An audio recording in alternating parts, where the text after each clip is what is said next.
নমস্কার বন্ধুরা, আজকে পড়ছি লীলা মজুমদারের পাকদণ্ডী বইটির দ্বিতীয় পর্বের ৩২তম অংশ। ২৭ বছর পরে শিলং যাচ্ছি। ১২ বছর বয়সে শেষ দেখা শিলংয়ের প্রতিটি নীল সবুজ পাহাড়ের চূড়ো আমার মুখস্থ। শহরের পথ ঘাট, গাছপালা, বাড়িঘর, খেলার মাঠ, ঘোড়দৌড়ের মাঠ, গল্ফ গ্রিন চোখ বুজলেই দেখতে পাই। মনে করলেই সরল গাছের বনের মধ্যে বাতাস বইবার নিরন্তর শো শো শব্দ শুনতে পাই। শিলং আমার মনের মধ্যে গাঁথা ছিল, তার কিছু ভোলা আমার পক্ষে অসম্ভব। অনেকগুলো খাসিয়া কথাও হঠাৎ মনে পড়ে গেল। মাছকে বলে ভখা, অখাসিয়েরা উদ্গার, ভগবান উবনই। মেয়েদের নামের আগে কা থাকবে, পুরুষদের নামের আগে উ। সেই সব স্নেহময়ী দাসীদের চেহারা মনে পড়ল, যারা আমাদের সব সুখের সুখী, দুঃখের দুঃখী ছিল, যাদের কোল ঘেঁষে বসে ছোটবেলা থেকে কত ভয়াবহ গল্প শুনে শিউরে উঠে তাদেরই গায়ে পিঠ মুখ ঘষতাম, যাদের থলি থেকে পানের বোটা খাবার বাসনা কিছুতেই দমন করতে পারতাম না। ভাবলাম, সবাই নিশ্চয় মরে যায়নি। অনেকের বাড়ি আমার চেনা ছিল, সেখানে যাবার পথ জানা ছিল। বলা বাহুল্য, তাদের কাউকে খুঁজে পাইনি। স্বপ্ন ভেঙে গেলে আর কি তাকে ফিরে পাওয়া যায়? মনে আছে, পূজা কনসেশন পাওয়া গেল। কিছু কম দামে সেকেন্ড ক্লাসে বার্থ রিজার্ভ করা হলো। সেকালে 4টে ক্লাস ছিল। আমরা সাধারণত সেকেন্ড ক্লাসেই যেতাম। খুব আরামের ব্যবস্থা থাকতো। দুঃখের বিষয়, সেটি ছিল মহালয়ার আগের দিন। শিয়ালদায় আমাদের করিডোর ট্রেন অপেক্ষা করছিল। আমাদের ক্ষুদে কম্পার্টমেন্টে আমরা 5 জন, লতিকা, আমার ছেলে মেয়ে, আমি এবং কল্যাণী। সে কবি জীবনানন্দ দাশের আত্মীয়া।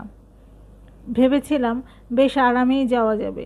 সবাই মিলে গল্প করতে করতে সান্তাহার অবধি যাওয়া যাবে। সেখানে গাড়ি বদল করে মিটার গেজে উঠতে হবে। বার্থ রিজার্ভ করা থাকবে। সেই সুযোগে নতুন দেশ পূর্ব পাকিস্তানটাকে দিব্যি দেখে নেওয়া যাবে। সঙ্গে সঙ্গে যথেষ্ট খাবার নেওয়া হয়েছে। সেকালে রেল ভ্রমণ একটা আনন্দের ও আরামের ব্যাপার ছিল।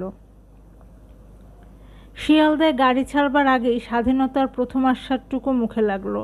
দলে দলে ইন্টার আর থার্ড ক্লাসের যাত্রীরা আমাদের গাড়িতে উঠতে লাগলো। দেখতে দেখতে বাইরের গলিপথটাতে নড়বার জায়গা রইল না। তখন তারা আমাদের খোপটুকুতে আসবার চেষ্টা করতে লাগলো। আমরা দরজা খুলিনি। আর শুধু শিয়ালদায় নয়, যেখানেই গাড়ি থামে সেখানে দলে দলের হাসি মুখের লোক ওঠে। দেশ স্বাধীন হবার পরেই তারা প্রথম বাড়ি যাচ্ছে। বাড়ি যে এক মুলুকে আর তাদের আবাস যে অন্য মুলুকে, সেই তিক্ত অভিজ্ঞতা তখনও তাদের হয়নি। মহা খুশি হয়ে তারা পূর্ব পাকিস্তানে বাড়ি যাচ্ছে। তখনও পাসপোর্ট বা ভিসার নাম শোনেনি কেউ। সুখের বিষয়, সান্তাহারে পৌঁছতে পৌঁছতে সন্ধ্যা হয়ে গেল। গাড়িও খালি হয়ে গেল। পূর্ব পাকিস্তানের অতি ভদ্র কর্মচারীরা আমাদের নতুন ট্রেনে জায়গা খুঁজে দিলেন। সেকালের 5টা বার্থ নিলেই সেকেন্ড ক্লাসের গাড়ি রিজার্ভ করা যেত। গাড়িতেই আমাদের জন্য গরম খাবার এলো।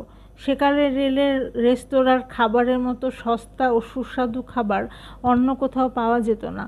তখনও স্বাধীনতায় অভ্যস্ত হবার সময় পাইনি বলে পরাধীন জীবনের নিয়মগুলোই চলে আসছিল। যথাসময়ে গাড়ি ছাড়লো। তার আগে গার্ড এসে বলে গেলেন, দরজা জানলা ভেতর থেকে যেন বন্ধ করে রাখি এবং গাড়ি চলাকালে কোনো মতেই যেন না খুলি। তা বাইরে থেকে যে যাই বলুক, রিজার্ভ গাড়িতে অন্য যাত্রী উঠতে পারে না। গাড়ি ছাড়বার 10 মিনিটের মধ্যে বাইরে থেকে দরজায় ধাক্কাধাক্কি। ও দিদি, দরজা খুলুন, নইলে পড়ে মরব। তাড়াতাড়ি অন্য গাড়িতে না উঠে ভুলে এখানে উঠেছি, পরের স্টপে নেমে যাব। বলা বাহুল্য, আমরা কান দিইনি। ভাগ্যিস গার্ড সাবধান করে দিয়েছিলেন, নইলে ওর ওই কাতর এই পড়ে গেলাম এই মরে গেলাম শুনে কি হতো কে জানে। তার উপর ছেলেকে জ্বর গায়ে নিয়ে যাচ্ছি। একসময় দুত্তর বলে সম্ভাব্য ডাকাতটি খসে পড়ল। আমরাও বাকি রাতটা অঘরে ঘুমোলাম। সকালে ব্রহ্মপুত্র নদীর তীরে আমিনগাঁও ঘাটে গাড়ি পৌঁছল। তখনও রেলের পুল তৈরি হয়নি। নদী পারাপার হতে হয় স্টিমারের সঙ্গে জোড়া ফ্ল্যাটে চেপে। ফ্ল্যাটের দোতলা চারদিক খোলা চমৎকার একটা বৈঠকখানার ঘরের মতো।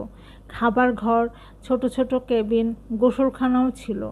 আমি অত লক্ষ্য করিনি গোড়ায়। এই সেই ব্রহ্মপুত্র। এই নদী ময়মনসিংহে আমার পিতৃপুরুষদের নিবাস। সেই গালগল্পে মুখর কিশোরগঞ্জের পাশ দিয়ে বয়ে যায়। এরই তীরে আমাদের গ্রাম মসুয়া। ছোটবেলায় শুনেছিলাম 6 মাইল খাতের মধ্যে ব্রহ্মপুত্র নদ কেবলই দিক বদলায়, কখনো বাঁ তীর, কখনো বা ডান তীর ঘেঁষে চলে। যদিও হিমালয় ভেদ করে আসার সময়কার রূপের সঙ্গে এই নদীর তুলনা হয় না, তবু বর্ষায় তার সংহারিণী সৌন্দর্য দেখলে বুক কাঁপে, হৃদয় মুগ্ধ হয়। আমরা তার কিছুই দেখলাম না, তবু মনে হলো এমন সুন্দর নদী আর হয় না। চওড়া, গভীর, দূরে সকালের আলোয় একটা অপূর্ব সুন্দর দ্বীপ দেখা যাচ্ছে। কে যেন বলল, ওই উমানন্দ, ওইখানে ভয়ঙ্কর ঘূর্ণিজল আছে, কত তীর্থযাত্রী ডুবে মরেছে। মনে পড়ল যখন এমএ পড়তাম, গৌরাঙ্গবাবু বলে আমাদের গ্রন্থাগারিক সপরিবারে ওখানে প্রাণ হারিয়েছিলেন। মনটা খারাপ হয়ে গেল। আজ দেখলাম শুশুক মাছ সকালের রোদে ডিগবাজি খাচ্ছে, গা থেকে জল ঝরছে। দেখতে দেখতে পাণ্ডুঘাটে জাহাজ লাগলো। অশোক সেখানে গাড়ি নিয়ে এসেছিল। সেখান থেকে গৌহাটি গেলাম। পথে কামাখ্যা পাহাড় দেখতে পেলাম। এসবে আমার চেনা নাম, তবে শেষ দেখা 28 বছর আগে। চেহারাগুলো কেমন ভুলে ভুলে গেছিলাম। আবার দেখে প্রাণ জুড়লো। গৌহাটি তখনও আসামের রাজধানী। দেশ সদ্য স্বাধীন, বিশেষ কোনো অদল বদল হয়নি। নতুন ব্যবস্থা খুব বেশি মালুম দেয় না, দৈনন্দিন জীবন তো নয়ই।